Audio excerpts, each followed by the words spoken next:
Hello and welcome to Stop the Madness podcast. I am one of your hosts, Alex Bolan, and with me today is our other co-host, Ben Risko, right? Yep, Ben Risko, now Bean Risko. This is a development of the last 10 minutes. Yeah. Our very fine producers and assistants behind Shout the out to camera Justin here. have titled me Bean, and so we will be carrying that forward from here on out. I hope that somehow that finds its way to your soon-to-be little boy calling you Bean instead of Dad.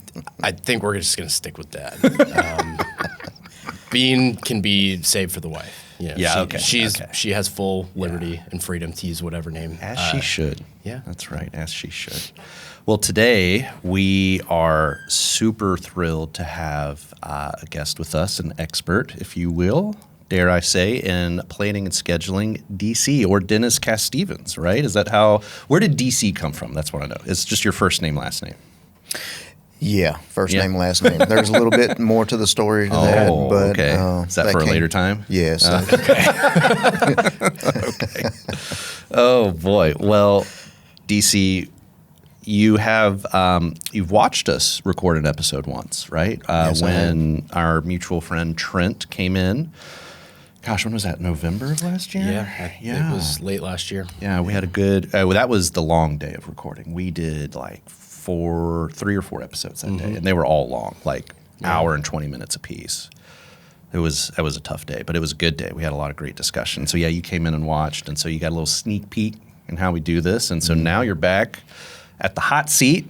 You know, we, as you can tell with the imagery, we try to talk about how we stop the madness around here. So more specifically in American, let's just say manufacturing or asset-intense industries in America. And so if you don't mind, DC, why don't you give us the 10,000-foot view of who you are, your background, and really what led you to like where you're at today.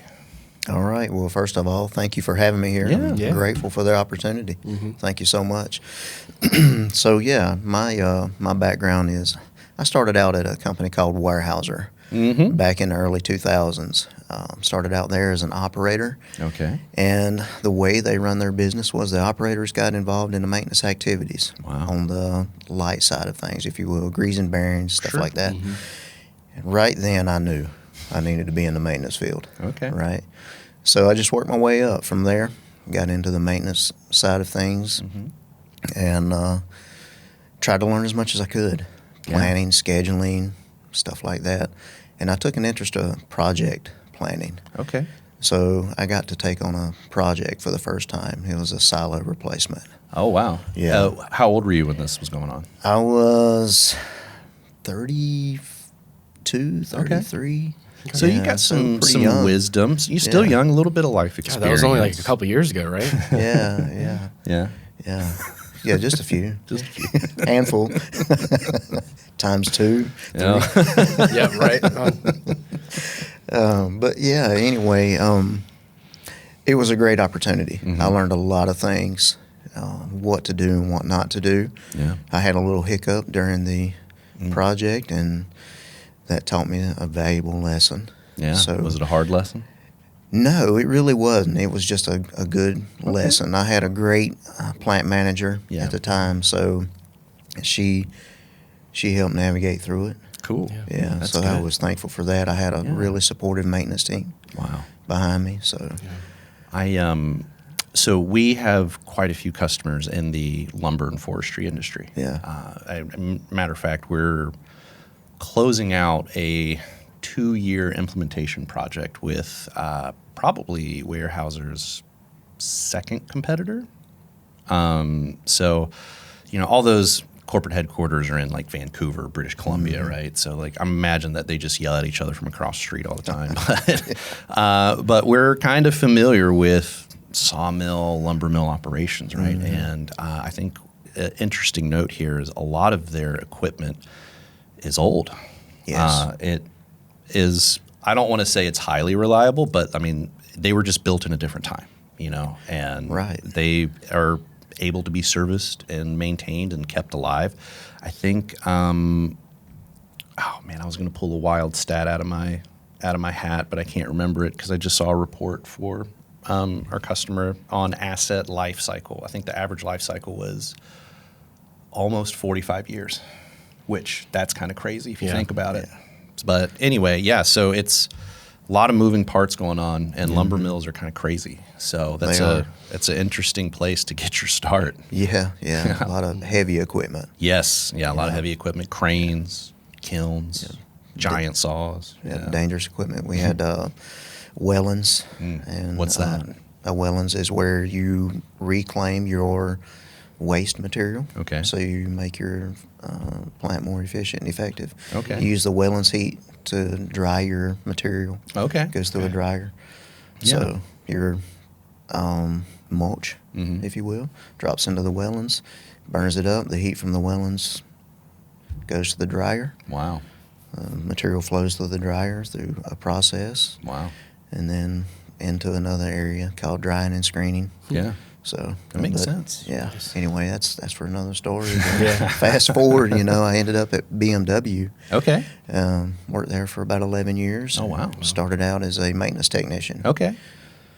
Where particular in BMW, I guess, did you start? Because, for a lot of folks, and I just learned this recently, right? Like, I was like, just car manufacturer, right? It's they just manufacture cars. And after speaking with our buddy Trent and just other, learning things, I didn't realize, there's body shop, there's this, there's that, there's facilities, there's this other component. And so I was like, whoa. This is, I knew it was a big operation. I didn't realize how intricate the operation was. So it's I like guess, a business and a business and a business and a business. Yeah, exactly. Yeah. So where specifically inside of the BMW facility did you start with your maintenance path? I started in the body shop. Okay. All right. In the body shop. Yeah. Good stuff. So, started in. Sorry, I didn't mean to interrupt you. Keep going. No, you're good. You're good. I started in the body shop and as a contract maintenance technician. Okay. Yeah. Who's the current maintenance contractor over there right now? Not JTech. Leadec. No. It's J something.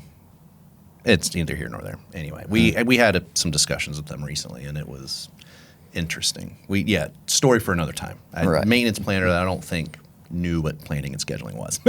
But anyway. So in the body shop, contract maintenance, where'd you go from there? So I got hired on full time. And I started in August and then was hired on full time in December. Okay. As a maintenance ESA, equipment service associate. Started on night shift, and I knew then, I was like, man, I got to make a difference in here because the maintenance team has no voice. All the leadership, or most of it, was production based.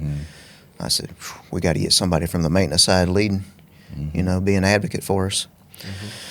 So I started my journey there. Wow. Went into what they call a process supporter role. Okay. It's kind of like a team lead. Gotcha. And then moved into a supervisor position. Wow. In 2015. Wow. So I went in pretty quick. Yeah. And then I was a supervisor for about 6.5 years and then moved into the planning role. Yeah. Okay. So if you had to guess from the time you got hired full-time as a full-time employee, not contract, to reaching your supervisor status, year, 6 months, 2 years? It was December 2014 to May of 2015. Oh, wow. Yeah. That's that's fast. Yeah. That's crazy. But it goes to show. I'm sorry, I misstated. 2013.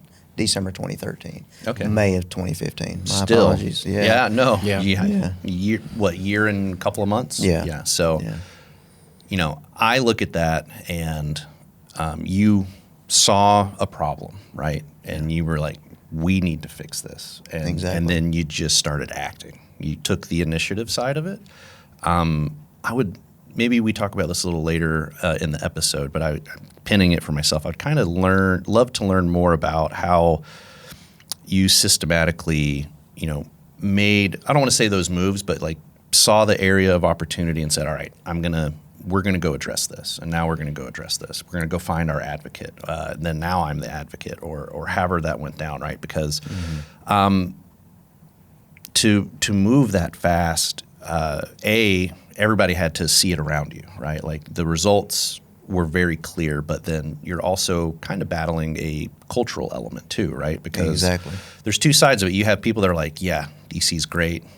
Keep it up, man. Like, he's going through the ranks. And then you got the other folks that are the usually underperformers that are like, this guy, he's just a pony boy. And, And you got to kind of converge these people together to get them to fight on the same team, right? And I'm sure that was an interesting challenge. Oh, it definitely was. I'll tell you how it started. Yeah. We had a downtime moment. And at BMW, downtime is very significant, as you could imagine. Yeah. So the department manager ended up coming out to the downtime event. And I didn't know who he was. I asked some guys, and I said, who is this guy? They told me who he was. I said, okay, I'll be back in a minute. So I walked up to him, introduced myself, and told him who I was, why I was there, and my intentions. And I said, how do I get to where you are? What do I need to do to get to where you're at right now? Yeah. And that's how it started. Wow. So he gave me some tips. It kind of shocked him, of course. He turned around and looked at me like, who the hell are you? Who are you? You're the owl in the room. Yeah. Who are you? Yeah. There you go. Yeah. So Wow. I just took some advice from him, and I started moving forward with it. Cool. Found the section leaders, what they call them, supervisors, that were willing to help me. There were a few from maintenance that were in there. So I went to those, got some feedback, and that's how I started my journey. Wow. And you just start forming an alliance, where you need to form it at. You get with your peers, you let them know clearly, you establish that up front. Yeah. Where I'm going, where I'm headed. That way there's no ambiguity, if you will, on what's your intentions. So they know, okay, DC's on this path. We're not gonna play this game around him here while we're here, right? Because he's serious about where he is. That's right. Yeah. If memory serves me correct, I believe you were Trent's supervisor I was. for a while? Yes. How long? Tell us that story. I'd love to hear this side of the story. Yeah.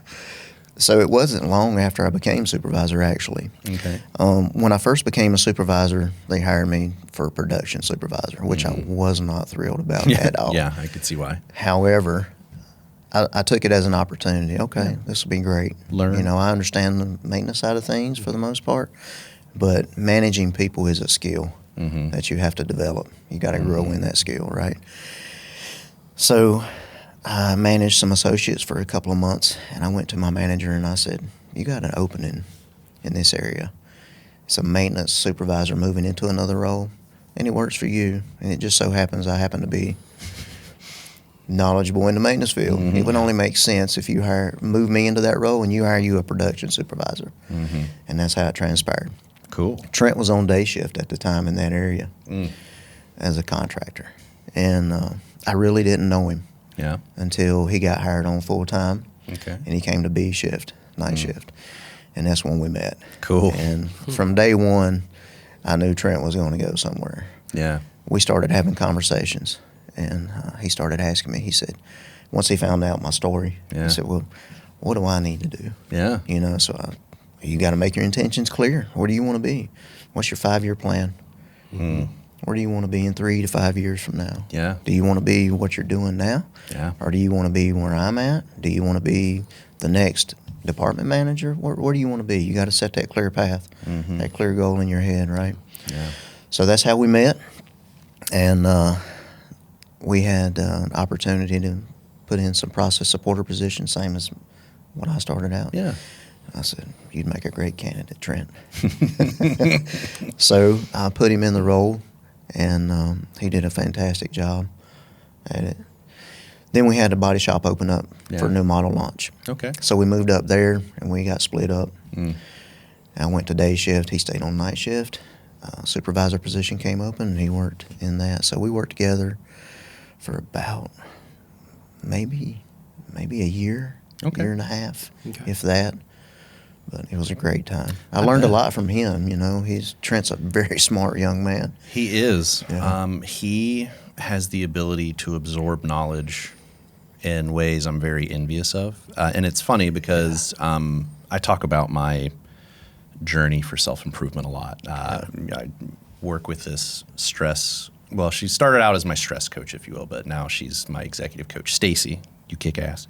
But Stacy highlighted to me at one point that like I have a similar trait as well, like the ability to understand and learn things clearly. And to me, at first, I was like, everybody does this. And Stacy was like, no, not everybody does this. She's like, you don't understand. And then I think that's part of why Trent and I kind of get along so well and we kind of magnetize towards each other is like we have similar personality traits in that manner, the ability to learn, understand, we're passionate about similar things. And then we also have complementary personality traits where things I'm not so strong in, he is, and where he's not, I am. And so like we've become good friends over the last 2 years now. And obviously high remarks for Trent, but I will say I think it was, I don't know, maybe October-ish of last year. He told me that you told him, like, Trent, you're going to be my boss one day. Like, you told him that. And I was like, that's cool to hear from, like a supervisor, a mentor in your journey, because it's like I could just put myself in Trent's shoes of like, what?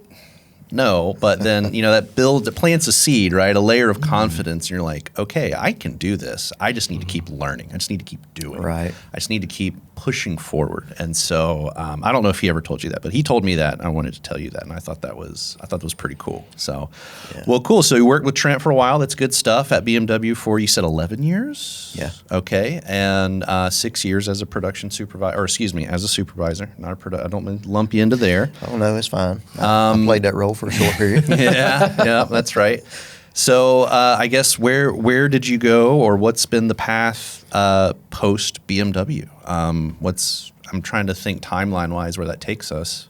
So after the supervisor position, while I was in it, I said, man, I really want to be in planning. That's right. Yes. Yeah, they were on the 12-hour models, and I was looking for more family time stability because you can't get time back, right? It's difficult, and just the way the business runs, that's a 12-hour shift model. It is what it is. You accept it and go on, or you change, one or the other. So I said, okay, I'm going to make an attempt to change. But I wanted to stay on the maintenance side, so maintenance planning, I think that's where I want to be. I enjoy it. I like building a system out. I love structure and things like that. Sure. So I started pursuing that role. Turns out I ended up with an opportunity to move into the central maintenance area as a maintenance planner. Wow. And that worked out fantastic. There were some great planners in that role that had been there for a very long time. Wow. So I got a lot of insight on how to do some things, planning and scheduling the right and wrong ways to do it. Okay. I walked into a system already built. Yeah. So, you kind of have the luxury of, okay, this is already in place. I just learn it, that kind of thing. Yeah. And then I kind of had a break between where I was then and where I am now. Okay. My parents, both of them have dementia. So I took time out from BMW to take care of that. But during that time, the weight of all this responsibility started playing a part. I was in a new marriage, interrelational relationship, so cultural difference there, right? She has 2 kids. I had 2 kids. Oh, wow. Yeah. So merging the two that's a lot groups together was quite challenging. Lots of attitudes and characteristics and things like that. Wow. A lot to bear. Sure. So adjusting to all that, and then that was the start of my parents' decline. So a lot of weight there. And then BMW was talking about sending me for travel because we were improving our maintenance PM plan. So they wanted me to be a part of champion the new part of it. And I had a breakdown. And I had to take a break. Yeah. It was a tough one. I can imagine. I really had to reassess my life. Yeah. And it was the best thing that could have ever happened, honestly. Give me powerful. A totally new perspective Yeah. on things.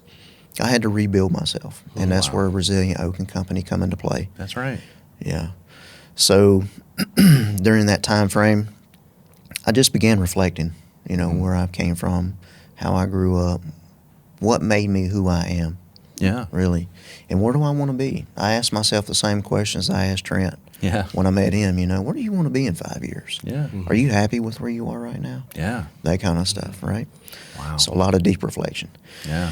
And I was out of work for about 1.5 years. Okay. Taking care of my parents and supporting the family, getting my Sure. life back together, Yeah. building resilient Oakland company. Yeah. And then I got into AI. So, of course, we all know that's real big right now. Oh, yeah. Saying, okay, The how do hot I button. how do I navigate? I didn't plan to come back into maintenance. I had absolutely shut it out. Yeah. I was telling people I am not going back into that. I am not going back into manufacturing. I will not set my foot back in those doors. Yeah. Yeah, don't ever say you will not do anything because Yeah. God will put you to the test. Yes, he will. He will derail that fast. Yes, Yeah. very fast. So I started building out the systems. How do I build myself back up? Yeah. Yeah. How do I get more clarity in life? And how can I help other people? Wow. It gave me the idea and opportunity to really think, I'm not the only one. Mm-hmm. During that rebuilding process of working through the problems and issues, I discovered there's so many other people out there that has the same problem. Yeah. Mental health is a Yeah. true issue. Yeah. It really is. And then if you combine that with the way that maintenance is run, it's a compounding factor. I can only imagine. It's a compounding factor. Yeah. The stress it puts on the technician, the Yeah. stress it puts on the management team, the planners, the supervisors, all the way up to the board level. Yeah. Because your maintenance is an insurance policy. Yeah.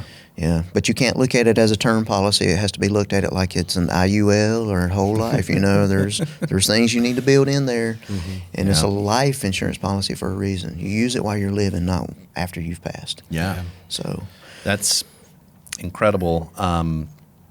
It's something I think about a lot, and I know we talk about it a decent amount, Ben. But the narrative that's set forth by a lot of whether they're software vendors or reliability consultants, the talk tracks are all dollars and cents in return on Yes. what the software and the services can provide. And it's important, right? It is, right? Like that's what matters at the end of the day. But as part of why this podcast came to fruition as well is that, man, we're really missing the element of how chaos inside of a manufacturing plant takes a toll on the people, from janitor to boardroom, right? Exactly. When it's a hard place to work, and we've talked about this before too, it's hard to keep people in the doors. It's hard to keep downtime at a minimum. It's hard. Everything is just hard. And, we spent a whole episode just on keeping your plant clean and what that does for you as an organization, right? Right. Just keeping it clean and organized. And we're not talking eat, French fries and hamburgers off the floor clean here, but, everything has a place. We sweep the floors, we mop the floors. We're proud of the place that we work in, and it's a clean place to be. And, it's not only a safety issue that's now been reduced because we have a clean and organized workspace, but again, you incorporate some emotional elements like pride, and the attitude can change a little bit. And it's, I think that just gets overlooked so much. it does. It is a powerful thing to capture. Yeah. So I had the opportunity to go through a training program through Ready SC Okay. for Isuzu, where I am now. Yeah. And that's part of the training. Wow. When you bring your new people in, there's 5 behaviors. And one of them is the physical environment that the adult is in, because adults also need a certain criteria to be held to be top performers, right? Yeah. One of those is stress management and a physical environment. Yeah. You have a good, clean physical environment, a safe place for them to work, and do what they need to do to perform the best they can for you in the business, then you have a good, productive worker. Yeah, that's absolutely right. Yeah. Incredible stuff. Thank you for sharing your journey and your personal journey on that. That hits home with me in a lot of ways. And, I obviously mentioned earlier I'm in this very deep self-discovery path. And I mentioned this, I don't know if I mentioned this on the podcast before. So I've got 3 things in my life right now that I am building myself towards. One of them is I want to be the best husband I can be. I want to be the best father I can be, and then the best business leader. And when I say business leader, I mean leader of my company and team. And those three things have to work together.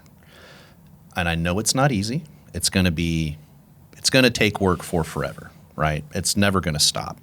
But the second one of those falls out of balance with the others, the machine stops, right? Like, when you start putting attention on one thing more than the other, things start to fall apart. And Stacy, my executive coach, I told her that these are the things that I want to do, right? And so talk about self-reflection and also like, where do you want to be? We did this exercise that was pretty wild. She had me write my obituary.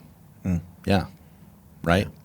And so I did that, and I guess what I learned out of that is it helped me find the path of like, okay, what matters most to me in life, right? Like, is it work? Is it family? I mean, it's a lot of different things, but like part of my obituary part is, what do I want to be remembered for? And it wasn't that, an empire was built or I was this successful business guy or what have you, but it was that, there was a lot of love and care and happy memories in the room. And that is truly what I want to be remembered for, right? Is that, I've fostered an environment for my kids to grow up and have great memories with dad, and then the people that are around me, like Ben and my other friends I've had for a long time, like I want them to experience life and the world the way I see it, which I see it for all of its beauty and ugliness at the same time. But like life is such an opportunity, and there's so much we can enjoy and learn, and so it was a really powerful like exercise to go through, and that's brought a lot of perspective to me. And so I'm 34 now, and I feel like I'm kind of rebuilding my life in a sense. Like I'm having to relearn who I am. I've matured and evolved over time, and so I'm going down a rabbit hole. I'm sorry. I'm going to wrap this up real quick. I promise. It's okay. So I mentioned I had my Army weekend this past weekend, and as an NCO, a non-commissioned officer, occasionally we do what's called an NCOPD, professional development course. And it's usually just a conversation. So I got a bunch of brand new E5 sergeants in my unit, a lot of young kids, 21, 22, silly. And we were cleaning weapons, and I just pulled them together and said, hey, boys, we're just going to do a little NCOPD. We're just going to talk about life. What does it mean to be a leader? And what does it mean to take care of soldiers? Because you need to know this. The Army has decided to promote you. Now you're an adult, and you need to start acting like it. And then 2, you need to be autonomous. And what does that mean? So we talked about it for like 2 hours. And I kept hammering home the same thing. I was like, your path to being a good leader starts with self-discovery. Yes. Plain Absolutely. and simple. Until you learn how you function, your strengths, your weaknesses, you don't have to improve everything. You just need to know your right and left lane. And once you know that, and you know that of the soldiers underneath you, you can start forming your team that complements each other's strengths and weaknesses, and what lever to pull and win, and how to make them band together and accomplish whatever mission is before us. And it doesn't take 100% of effort, right? It takes, like, in my opinion, 30% effort to get to know your soldiers a little bit. Get to know them, like, hey, are you married? What do you do? What do you do in the civilian life? What do you do this? How do you do that? What gets you excited in this world? And when you start learning that, you got to be intentional. You got to remember. But then you start forming that trust bond a little bit more. And then that way, when the harder tasks inevitably come, there's a level of respect and trust amongst everybody on like, okay, we can get this done. And if we have problems, we're not mad at each other. We may be frustrated, but we can work the problem. We can get through it. And that was a lot of fun. I did not expect all of those like 21-year-old kids to like really be engaged with this. I thought they were really going to write me off on it because I was just the old man talking. But we got done with it, and they were like, I never thought about this before. And I was like, good.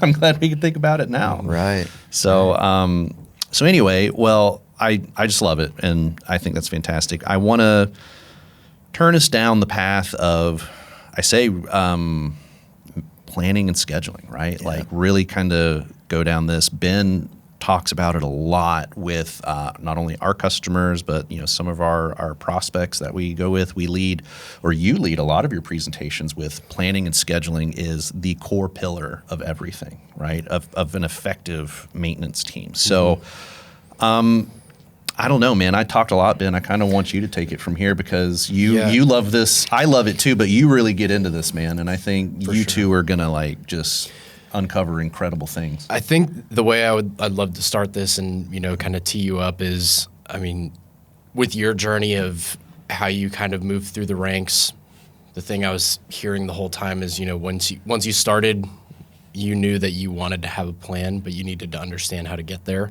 Yeah. So on your end, you planned it out, and then you went and found the resources to teach you, give you the guides to get to that next level of where you want to be in your career. And then you got to a point where, because of your family experience and, just the stress that you were going through, you wanted to take a break and really find yourself again. Mm-hmm. There's elements of planning within that, whether you know it or not. Oh, absolutely. God throws things at you in weird ways, and you can't really plan and prepare for those things. But if you have at least a loose plan, when things come in and disrupt, you kind of can work your way around it because you laid it out ahead of time. Like, okay, if things go this way, this is what I need to do. If things go this way, this is what I should do. I'm curious, just from your experience in maintenance and planning and scheduling, how much of that have you been able to pull some things out that help you plan for things in your day-to-day real life? What elements of maintenance, planning, and scheduling are consistent across over to the real world? Like, what are we doing for dinner this weekend? Where are we going for vacation? Like, I'm curious what things you've learned. What are some of the important pieces of planning and scheduling that all of us can see? Yeah. Oh, absolutely. I'd love to. The planning and scheduling ties into your personal life on such a high level. It's unbelievable. You don't even realize it. I'll give you an example. Yesterday, when I came home from work, my wife loves to garden. Let me say that first. So okay. She is. I'm here for that. Garden consulting, things like that. Nice. And so our backyard has turned into a garden. 13 raised beds and a 20 by 50 in-ground garden. It's a lot of work for you, isn't it? Yeah. It's been a lot of work. Yeah. So guess who does the planning and scheduling? I love it. That's awesome. Well, you're not having to mow probably as much, but then you got to take care of stuff a different way. Man, weed eating. Yeah. Weed eating. Weed eating. Schedules. I'd rather sit on the lawnmower, but hey, I am getting a little age on me, sitting behind a desk. The movement is not so much as it used to be as a maintenance technician, so I start gathering a little bit in the midsection. So that weed eating is the perfect opportunity to work that stuff off. There you go. That's why you got a garden in the backyard. Yeah, exactly. Fresh produce. Eat better too, right? So we're laying out the garden, and she asked me, she said, I need you to help me with this. Give me some ideas. And I said, well, we got to plan it right. Obviously you got to schedule the time of the year when you plant these things. Mm-hmm. And she's new to the gardening thing. Well, I don't want to say new unless you don't know what she's doing, but 5 years in. Sure. So fairly new, but experienced enough. Well, I've been doing it most of my life. When I was a child, we've always had 2 or 3 gardens, large gardens. So scheduling is a key theme in gardening, right? Yeah. So that's where I picked up from the beginning how to schedule and why it's important. I just didn't realize it. Mm. So when my wife started doing this, it really got intentional and serious. Mm-hmm. So now I got to take into consideration, all right, where we're sitting on the property, where does the sun come across at? How much time of the day does the sun shine in this area, because it affects your plants and how they grow. If we put plants over here, is it going to shade the plants behind them? Those kind of things. So a lot of planning involved. Yeah. Right? You got to think of the scenarios, what ifs. What if I do this? What if I do that? If I turn the garden more this way, plant and design the bed at this angle, do I get more sunlight? Rather than just making it look like a straight line and fit the narrative in the backyard, right? So she's all about aesthetics, so she can work on making it look pretty if I make it crooked, right? So I'm the guy that lays out everything. So I think, to answer your question, that's how it ties back into personal life, and that applies to anything. How do you raise your kids? You got to have some kind of plan on what you're going to do. I mean, they say, you'll figure it out. Yeah, but you've got to have something in place. What do you want your kids to be? You just don't want to turn them loose, right? Yeah. So do I want them to follow in my footsteps? And if I do, what do I need to do better? Yeah. What kind of person do I need to be? What kind of father do I need to be, or mother do I need to be? So you got to kind of plan those things out. You got to schedule around their schedules, right? School and then sports and activities. There's planning and scheduling is an everyday part of life. We just don't realize it. Yeah. So you carry that into your job as a planner and scheduler, and you have to look at it from the same perspective. You go to work for a client at a facility. You don't just go work for somebody. They're a client. Yeah. They're paying you to do a job. Don't look at it like it's just a W-2. Yeah.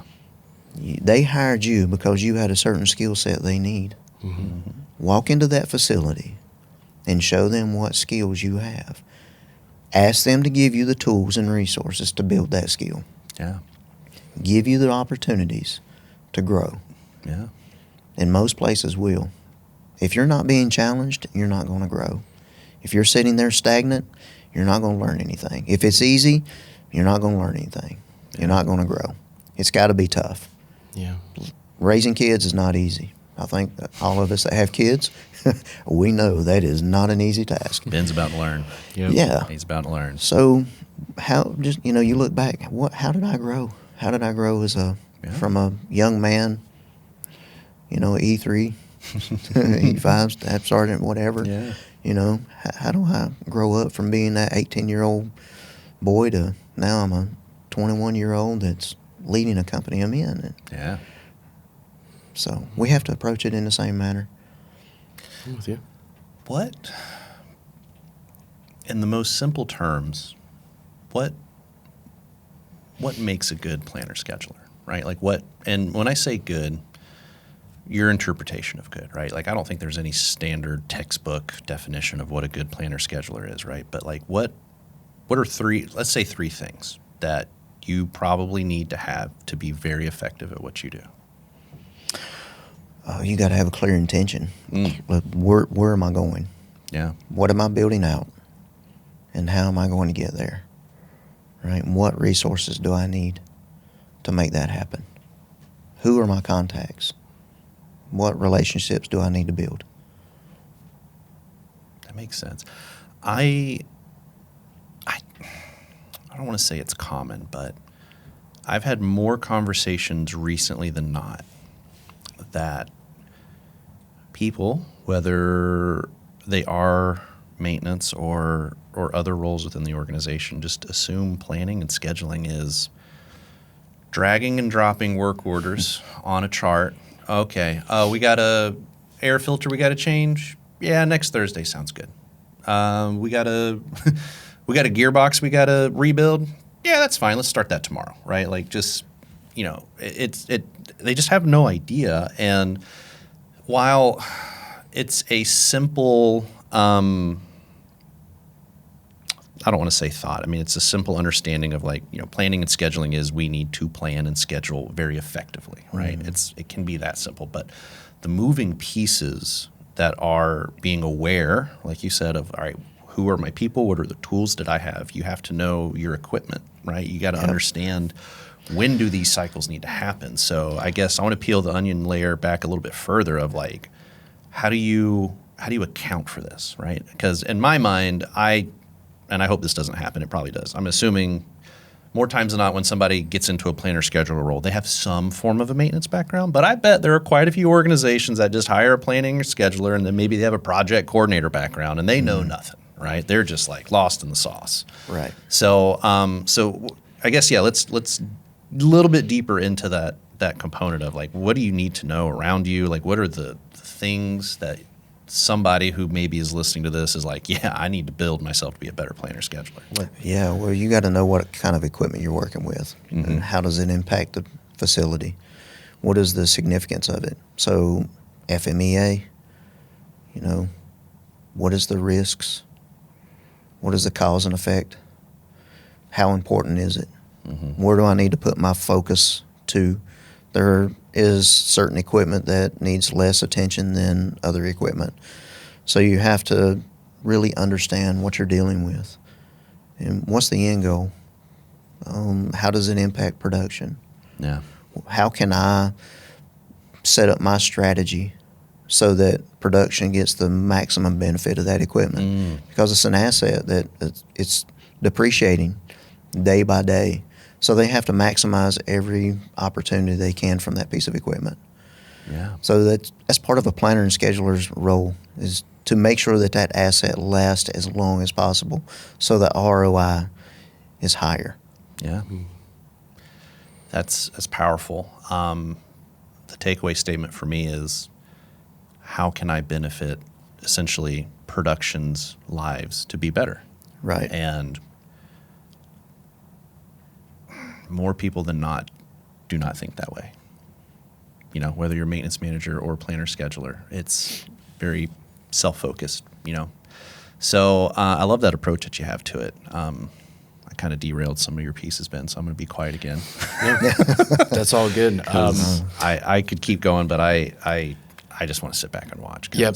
I think this is going to be maybe an easy, maybe a hard question, but it's quick.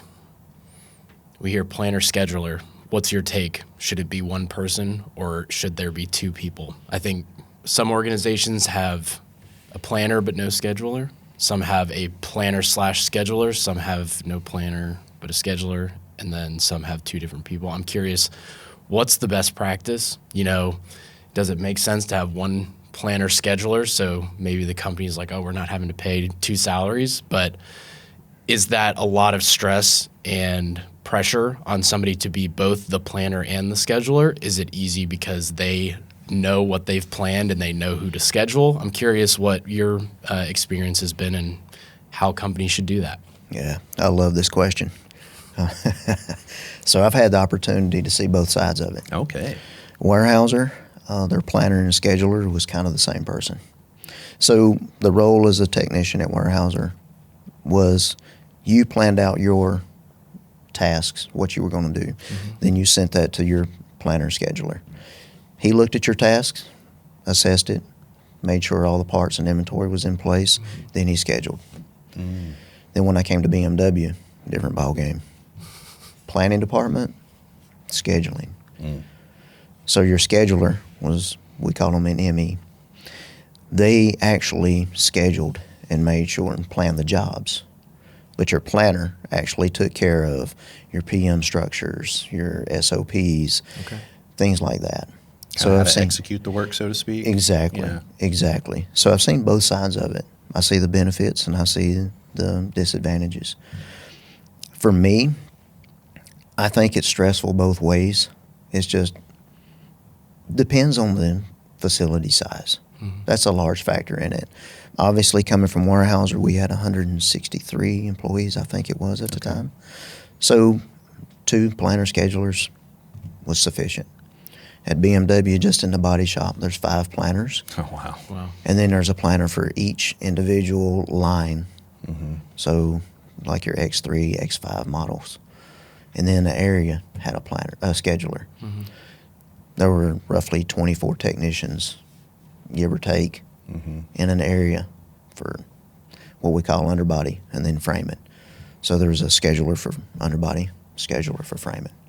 And then same scenario for the models. So you had a handful of schedulers. Well, it was the role for the schedulers to get with the planners and conduct weekly meetings to make sure that you're all on board. So it takes a lot more coordination to do that. Whereas if you're a planner scheduler combination, you are that one piece, right? There's less collaboration, less navigation around meetings and things like that. I like the broken up piece of it, but it don't make sense in a small manufacturing facility. So to be efficient and effective as a planner scheduler in a small facility, you have to really dive in and take responsibility for both pieces of that role. You got to connect with the people you're with, but then you got to separate yourself from the floor personnel to the management team.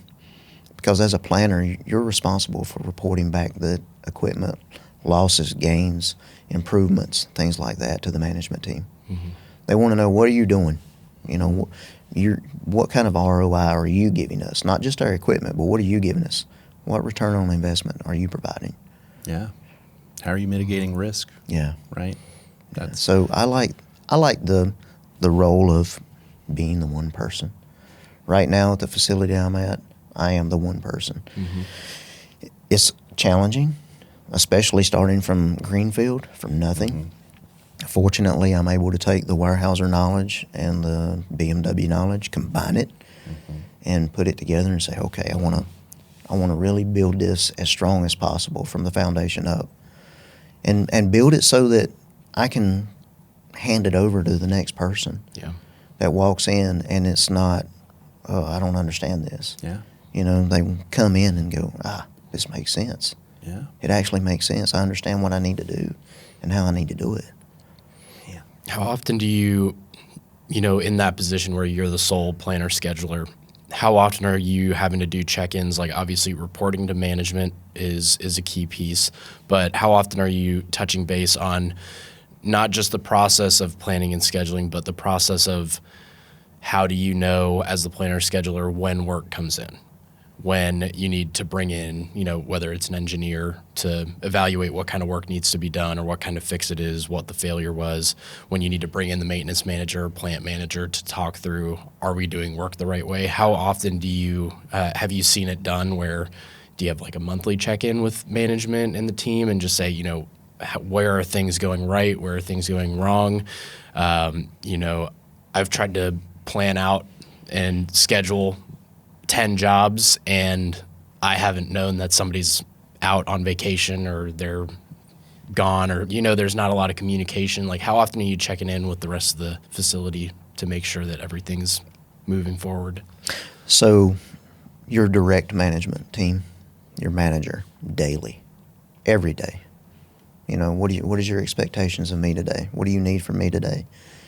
Your role as a planner scheduler should be to make your manager look as good as you can for the facility. Mm-hmm. By doing so, you take the load off of him, take the stress off of him.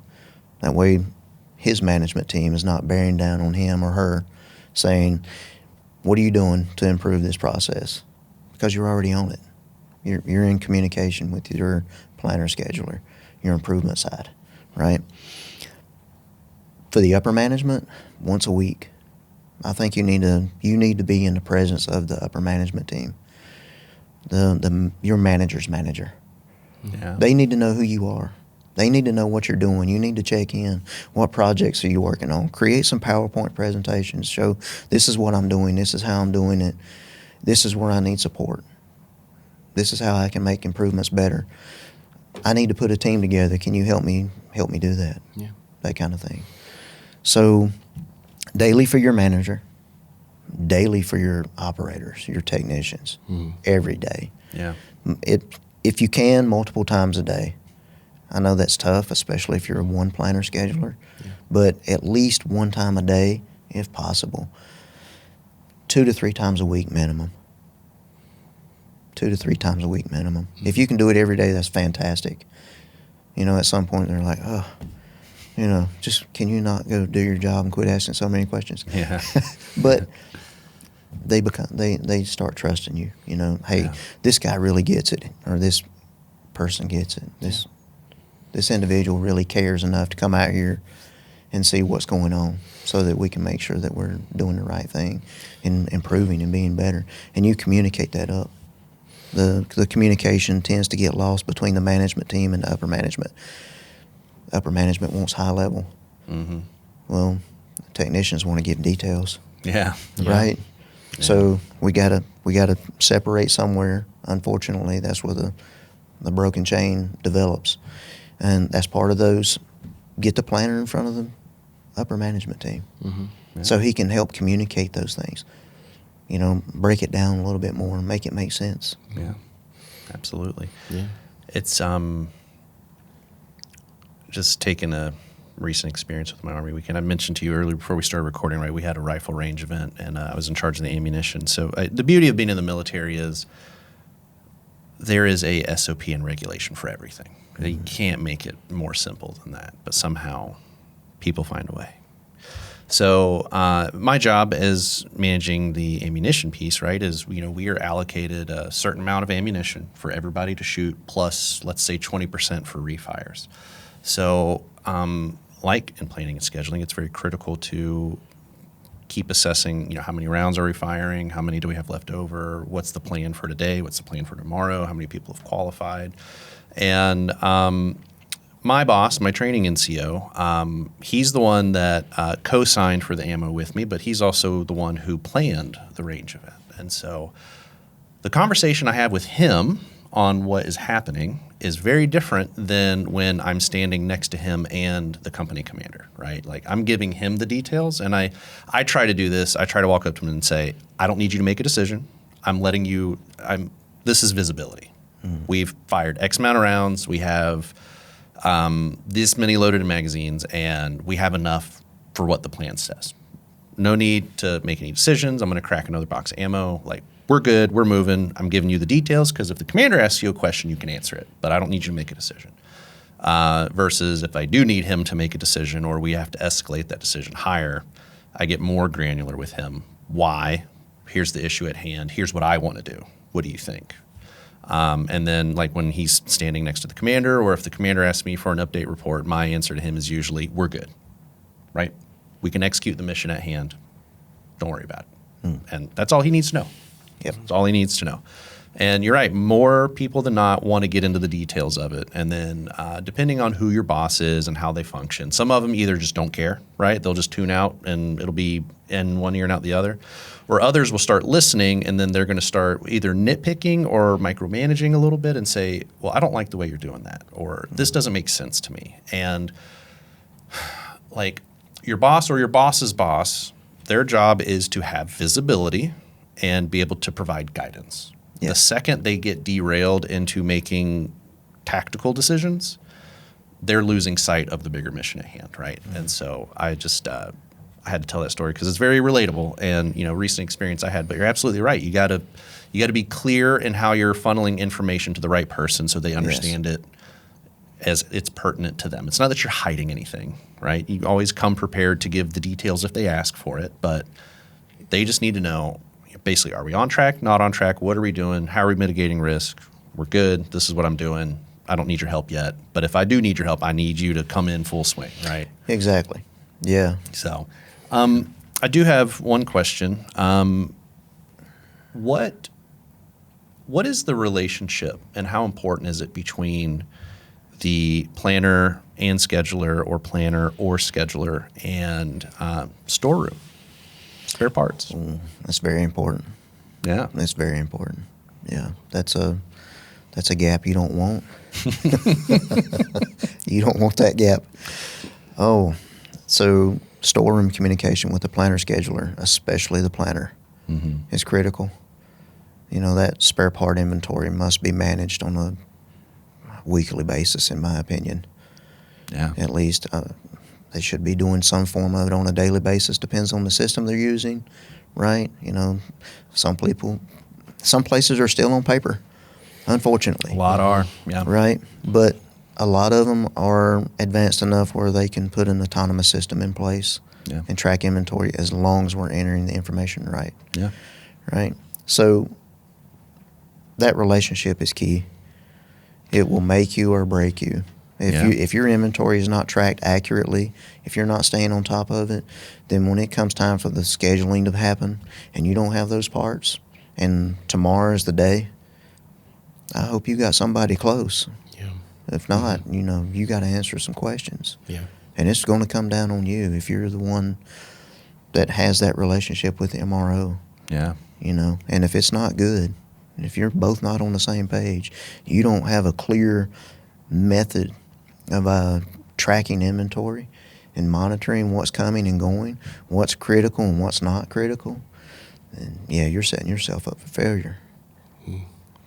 Yeah. I mean, I assumed it was incredibly important, right? Just for the reasons you explained. But I'm finding, it's not more and more, but like a new project we're working on, there are some very young, very smart, but very young storeroom, let's call them managers. So their job is to build the physical storeroom and also manage the inventory, right? And so kids probably mid-20s, engineering degrees, so plenty of intelligence around, but this is something they've never done before. And when we were kicking this project off, we were talking about how we're going to manage inventory in EAM and this, that, and the other. And so I was sitting next to one of the managers, and I said, hey, you need a report, basically, that is showing you what upcoming work is happening. Yes. So you know what you need, that you have what you need. You can reserve those parts. And it's simple for the technician to come and grab them. You have visibility. Nothing's on back order. I was like, this is how your job affects these 8 other people. And because I think I'd asked, like, what reports do you need? And they're like, oh, I don't really need any reports, just min-max KPIs. And I was like, let's think about this a little bit. Let's take a step back. And I don't think, some of the newer generation don't realize how important that ripple effect is, right? To not just do a good job, but like if you're, again, in like maintenance and asset management, if you're like 5% proactive and kind of what you're doing, how that makes planner scheduler's job easy, the technician's job easy, production job easy, maintenance manager job easy, right? And I guess what I'm getting at is it just takes a little bit of intentionality, right? And so, yeah. Do you know a gentleman by the name of Jeff Shiver from People and Process? Have you heard of him? No. Seen him? Okay. Highly encourage you to follow him on LinkedIn. He is probably regarded as one of the best thought leaders, if not like the thought leader in planning and scheduling and maintenance. Okay. Been around, been doing it a long time. Now he basically teaches it everywhere he goes. And he came to our conference a couple weeks ago, did a little 45-minute class on it, and then he did a workshop on how your FMEA isn't working right because your planning and scheduling is all jacked up. And so I was like, exactly. That's pretty powerful. So, Jeff has this kind of repeating theme of like, if you're not planning really more than 3 weeks in advance, you're not planning at all.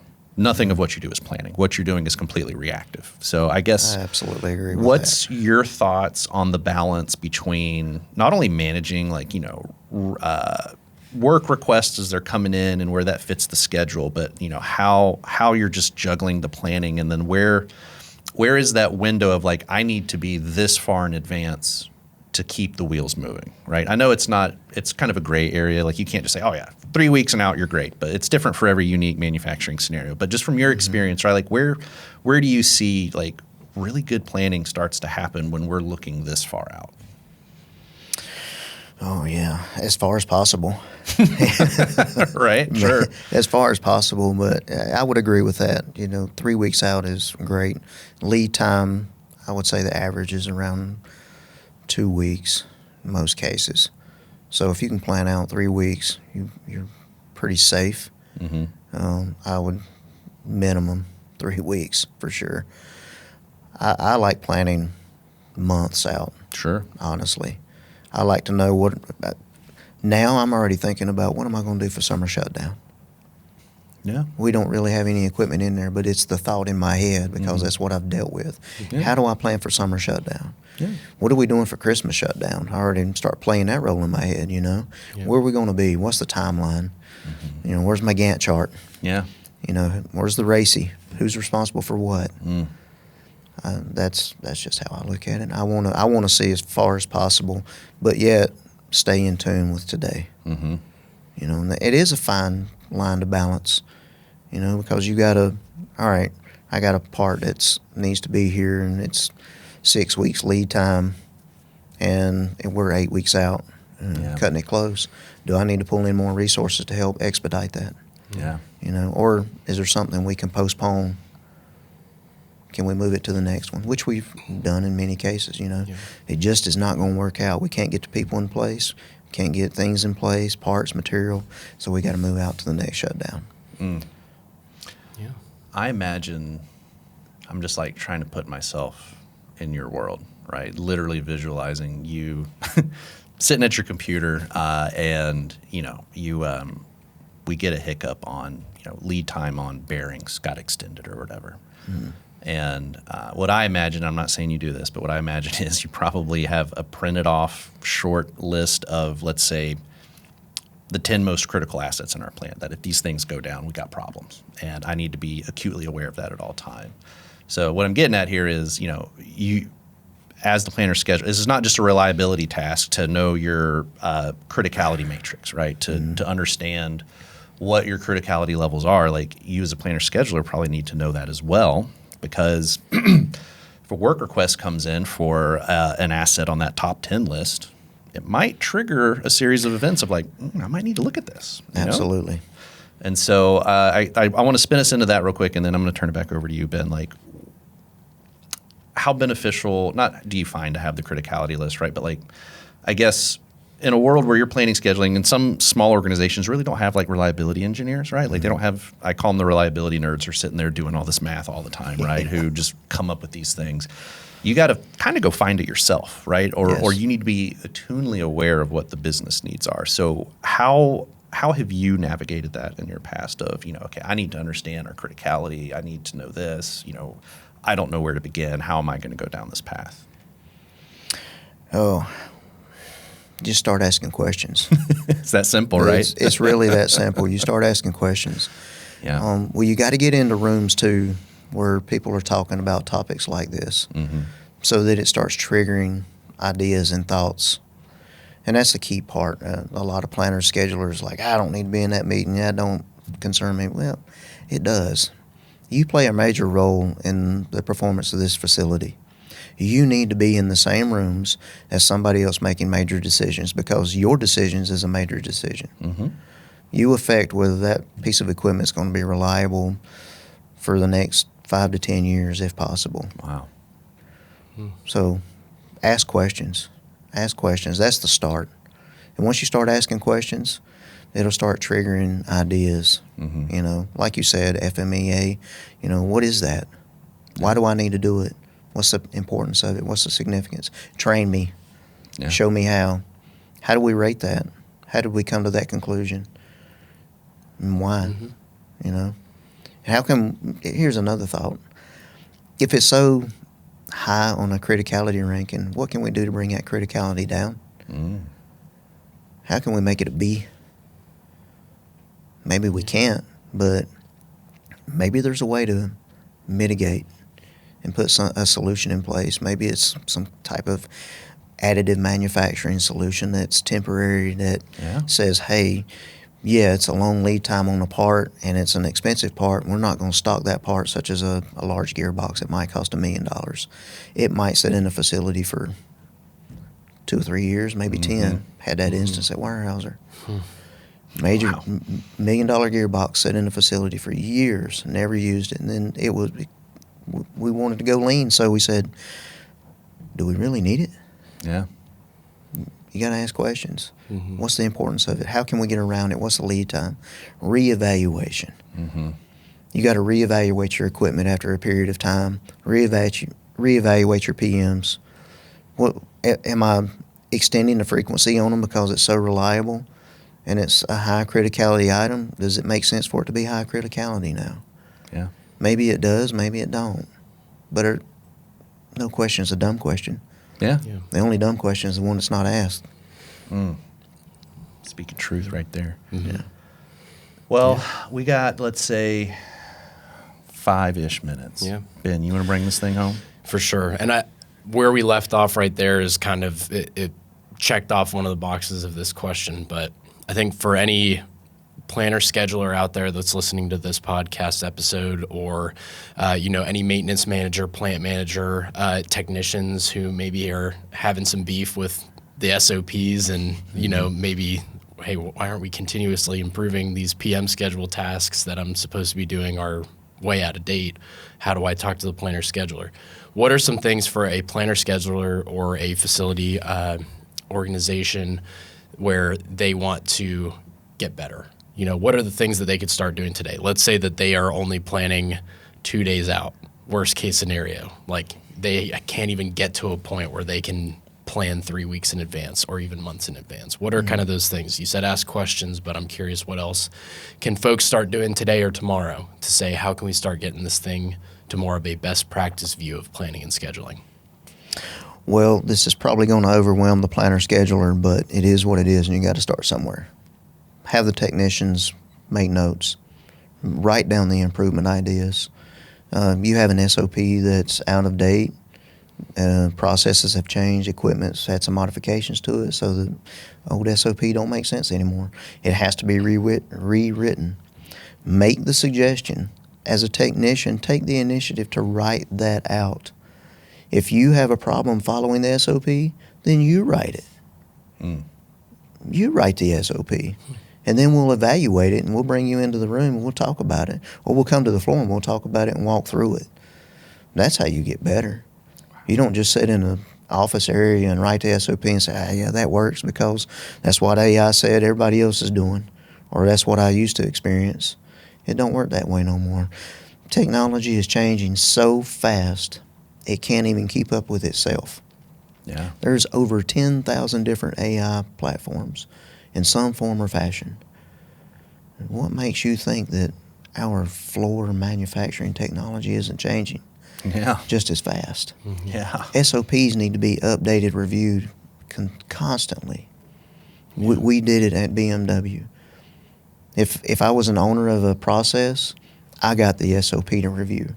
Does that SOP make sense? And there have been times where we've had to make revisions on those SOPs. Make it work, make it fit. We made an additive manufacturing improvement to a stud welding process that reduced rework completely. Wow. So we took out that factor. Well, that had to be put in the SOP. Yeah. You know, what is the process change? Somebody had to change it. So take notes. Write the SOP out as a technician. From a planner, scheduler role, be receptive. Be receptive. Don't be defensive. Yeah. Nobody's trying to tell you how to do your job. Yeah. If you want to do your job well and be recognized as a good planner, scheduler, you have to be that person that everybody knows they can come to, and you're open-minded enough to listen and take advice, feedback, and criticism, whether it be constructive or non-constructive. Be open. Put yourself out there. That goes for the growth side. If you want to be a manager, you better be ready for that. Go ahead and start planning that out now. You're the planner. Plan your future. Plan the next move. Yeah. Love it. Practice what you preach. Exactly. Yeah. Exactly. So much gold out of that. Yeah. That was like 3 minutes of just insanity on a good level. Whoa. Yeah, I mean, it's just you're not alone out there. Like a planner and scheduler, like it is stressful because a lot of what you're doing to maintain and operate comes through you because you're having to set it up. And so I think for a lot of folks out there, it's nice to hear, you know, if they feel like they're overwhelmed, they're struggling, they feel like they're a couple weeks from just saying, I'm ready to put my 2 weeks in. Like I can't deal with this. Reach out, ask for help.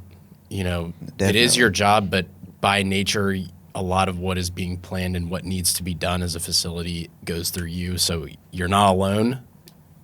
Please reach out to somebody, ask for help, have the technicians encourage them to provide. I mean, you could keep putting out those checklists for a PM or the SOPs, and if nobody's giving you any feedback, you just think everything's good. Meanwhile, they're just kind of like building a Lego set and they have the wrong manual.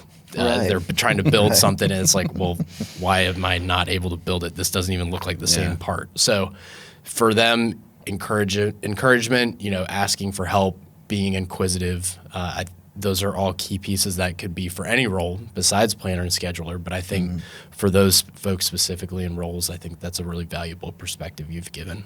Yeah, a planner scheduler is a leader that's leading without authority. Yeah, absolutely. You got to make decisions and do things that everybody else is not going to agree with 100%. You got to be willing to take accountability for those decisions. And you have to be willing to back up on those decisions if you need to. Pivot and make the changes. Get rid of the ego. Oh, yeah. You know, drop the ego. Yeah, you're in that position. You're the guy, you're the girl, the lady, the gal, the man, whatever you want to call it. That's great.